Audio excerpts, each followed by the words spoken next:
Hello, good morning. Today is the 5th of March 2025. So from the 5th of March till the 17th of April 2025 this year is Lent. Now, being pagan, I don't really follow the rules and regulations of what Lent is anymore. Now, when I was younger, obviously I was brought up to be Christian by my family, and so Lent was one of those things that, growing up as a child, we knew a little bit more about. We knew why we did Lent, and it's like with any religious or celebration or traditions that people follow. So during Lent, what you're supposed to do is basically give something up. So some people I've known in the past, they may have decided to give up drinking coffee or eating chocolate or fizzy drinks, stuff like that. But then one year when I did go to church when I was younger, the vicar actually said, this year, I'm not going to give something up for Lent.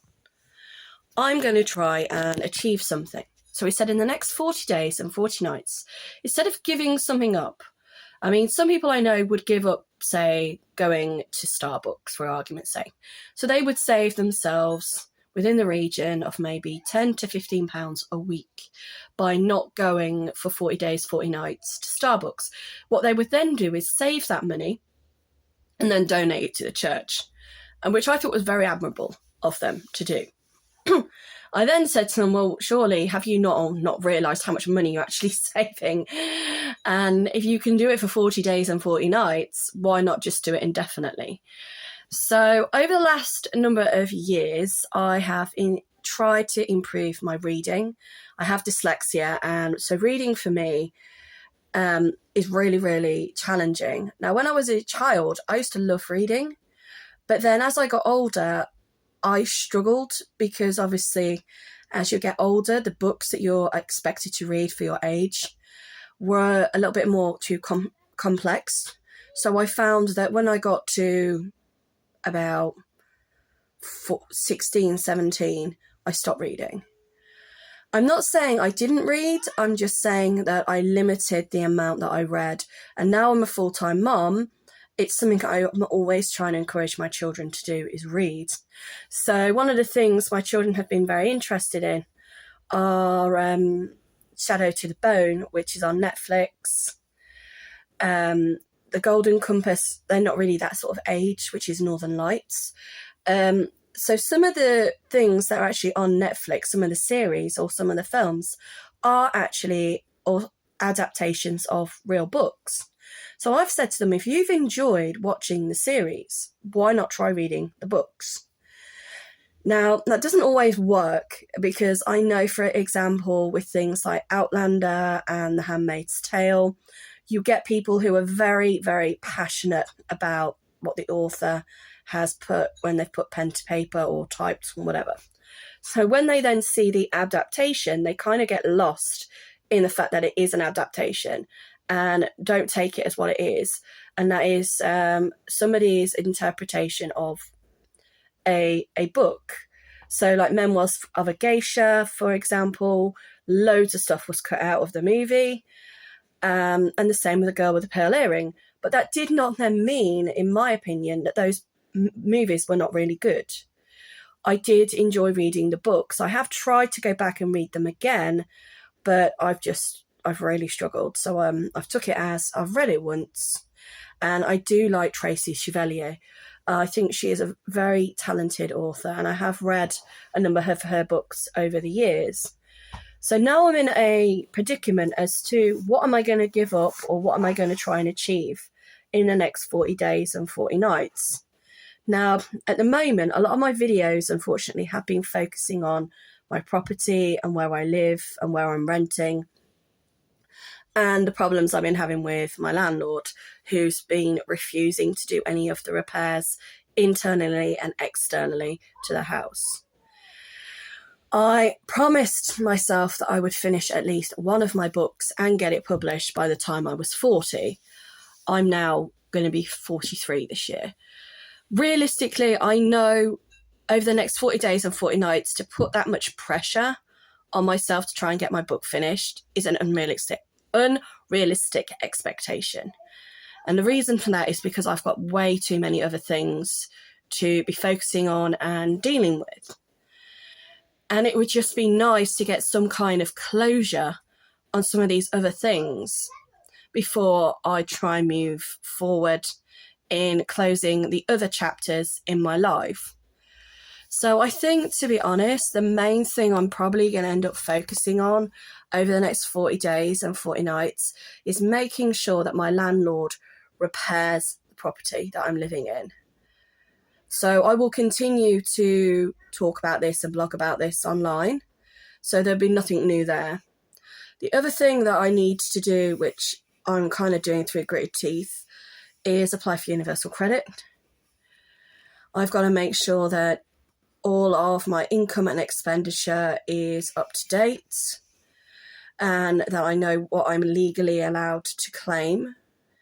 And then I have got to reapply for Nuneaton and Bedworth council properties. But I've had a look online and a lot of it is shared ownerships. And like most people, I can't afford a house. You know, even if I was working 40 hours a week at national minimum wage, I still could not be a homeowner. And I've been trying to be a homeowner ever since I was 18. And, you know, the moment you have to claim from the government due to illness or disability or, you know, unforeseen circumstances, any money that you've invested or tried to save, straight away you're penalised, because the government have not set up a system where if you can prove that the money you have in an ISA or in a bank account is to pay towards a property, a bit like all these right to buy schemes and everything, they all fell flat during COVID. And then like the rules and regulations about how you can spend that money have changed and are quite strict as well. So I have known people to buy properties through the Help to Buy schemes. But again, they could only buy a property that was on the market for over 250,000, for example. So if they saw a house that was for less than 250,000, they couldn't then use the money they'd saved up to buy it. So there was some of a catch-22 situation that people have been put in.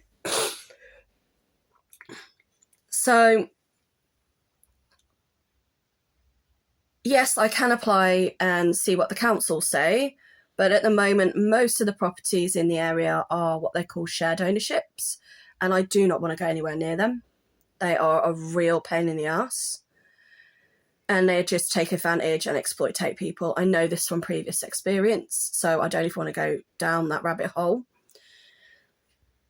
But at the same time, I do not want to end up in the private rented sector, especially when a lot of the properties in my hometown, which I'm only staying in because my children are in full-time education, and it wouldn't be fair to uproot them unless we were going to somewhere that I could say was going to be a lot better or pastures green. So at the moment, that isn't on the cards.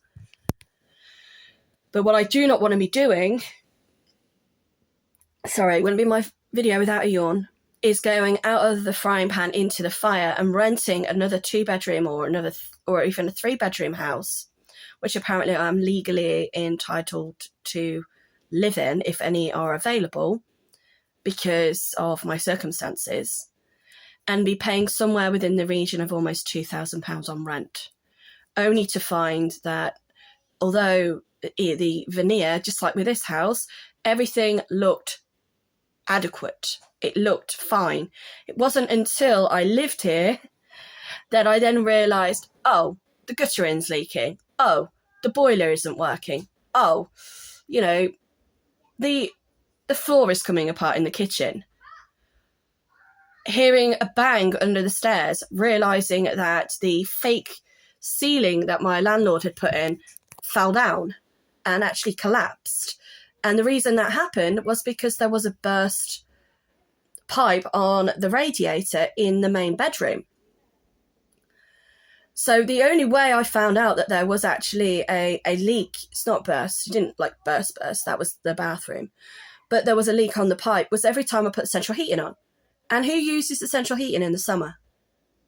So in the winter, as per usual, like most people, you put your central heating on and then you realise, oh, I've got a leak. Oh, this isn't working correctly. And it was the constant drip, drip, drip going through the floorboards onto the false ceiling under the staircase that basically made the whole of the false ceiling collapse. So again, unless you had lived here for an entire year, little things like that, you're not always going to pick up. But I am telling you now, a lot of the properties that I have viewed over the last 8 years, I have walked into that property and I've walked straight back out again. Some of them I haven't even bothered to walk into. I've looked at the external foundations and the pipework and the guttering, and I've gone, forget it, because they're not safe. But anyway, I'm going to have to go because my children are up with a lark.